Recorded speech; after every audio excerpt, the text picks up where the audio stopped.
சக்தியிடுவதையே நமோ நம. முருகப்பெருமான் 6 தலைகளை கொண்டவர்.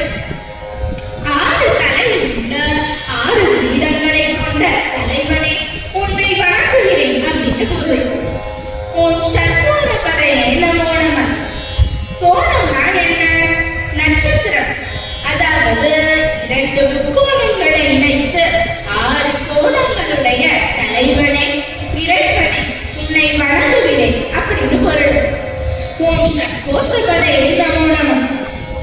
கோஷம்னா வாழ்த்து பாடுவது. 6 விதமான வாழ்த்து பாடல்களை பெற்றவனே, மறைநூல்களால் பாட பெற்றவனே உன்னை வணங்குகிறேன் அப்படின்னு பொருள். ஓம் நவநிதிபதையே நமோ நம. நகம்னா 9 விதமான தடங்கள். அதாவது எல்லாவற்றிற்கும் தலைவனே உன்னை வணங்குகிறேன் அப்படின்னு பொருள். ஓம் சுபநிதிபதையே நமோ நம. சுபம் அப்படின்னா பேரின்பம். சுபம்னா முக்தி நிலை. ஆக நமக்கு தந்தருடைய தலைவனே உன்னை வணங்குகிறேன் அப்படின்னு பொருள். ஓம் நரபதிபதையே நமோ நம. நர அப்படின்னா மனிதன், பதி அப்படின்னா தலைவன். மனிதர்களுக்கெல்லாம் தலைவனான இறைவனே உன்னை வணங்குகிறேன் அப்படின்னு பொருள். ஓம் சுரபதிபதையே நமோ நம. சுர அப்படின்னா தேவர்கள், பதினா தலைவன். தேவர்களுக்கெல்லாம் தலைவனான இறைவனே உன்னை வணங்குகிறேன் அப்படின்னு பொருள். ஓம் நலட்சுமிபதையே நமோ நம. நடனமாடிய சிவபெருமானின் தலைவனான, எப்படி சொல்றாரு பாருங்க, தந்தைக்கே தலைவனான சுவாமிநாதனான முருகப்பெருமானே உன்னை வணங்குகிறேன் அப்படின்னு பொருள். ஓம் சடாட்சரபதையே நமோ நம. சடாட்சர மந்திரமான சரவண பவ என்ற மந்திரத்துக்கு தலைவனானவனே உன்னை வணங்குகிறேன் அப்படின்னு பொருள். ஓம் கவிராஜபதையே நமோ நம. கவிராஜன் அதாவது கவிஞர்களுக்கெல்லாம் அரசனான இறைவனே உன்னை வணங்குகிறேன் அப்படின்னு பொருள். ஓம் தவராஜபதையே நமோ நம. தவம் செய்கிறவன் யாரு? முனிவர்கள், சித்தர்கள் என அனைவருக்கும் தலைவனானவனே உன்னை வணங்குகிறேன் அப்படின்னு பொருள். ஓம் இகபருபதையே நமோ நம. இகம்னா நாம பார்த்து கொண்டிருக்கக்கூடிய இந்த உலகம். பரம்னா நாம மறுமையில பார்க்கக்கூடிய உலகம்.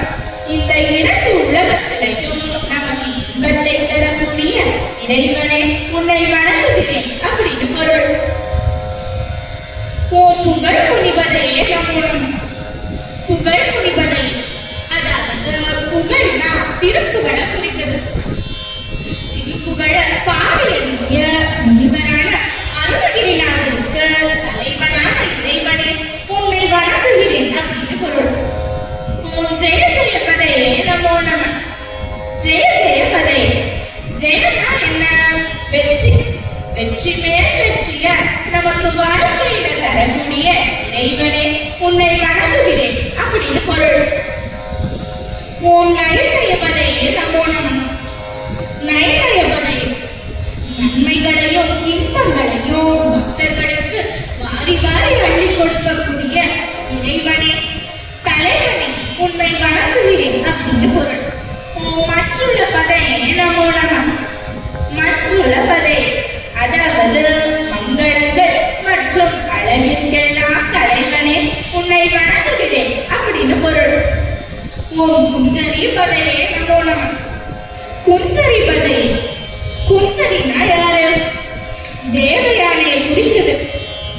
தேவயானை மணாளனை தலைவனை இறைவனே உன்னை வணங்குகிறேன் அப்படின்னு பொருள். ஓம் வள்ளி பதையே நமோ நம. வள்ளி பதையே யாருன்னு நம்ம எல்லாருக்குமே தெரியும்.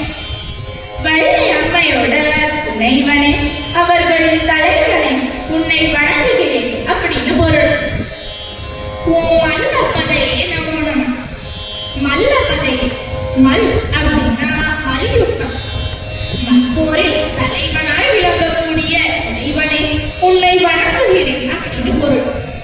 ஓம் அஸ்தரபதே நமோ நம. அஸ்தரபதே, அஸ்தரம் அப்படிங்கிறத நம்ம எல்லாருமே பார்த்திருப்போம். கைகள்ல இருந்து பாய்ந்து செல்லக்கூடிய அம்புகள். அதுல பல வகைகள் இருக்கு. அப்படிப்பட்ட பலவிதமான அஸ்திரங்களுக்கெல்லாம் தலைவனான இறைவனே உன்னை வணங்குகிறேன் அப்படின்னு பொருள். ஓம் சஸ்திரபதையே நமோ நம. போர்ல அஸ்திரங்கள் மட்டும் இல்லை, கைவிடாத பொருட்களை வச்சு போர் புரிவாங்க. அஸ்திரம்னா என்ன? வில்லு, அம்பு, வேல் இதெல்லாம் சொல்லலாம். அது நம்ம கையை விட்டு போனாதான் எதிரியை தாக்கும். அதுவே கைவிடாத பொருட்கள் அப்படின்னா வாள், கத்தி, கதை இதெல்லாம் சொல்லலாம். இதெல்லாம் நம்ம கையை பிடிச்சிட்டே தான் சண்டை போடுவோம். இப்படிப்பட்ட போர் கருவிகளுக்கு தலைவனானவனே உன்னை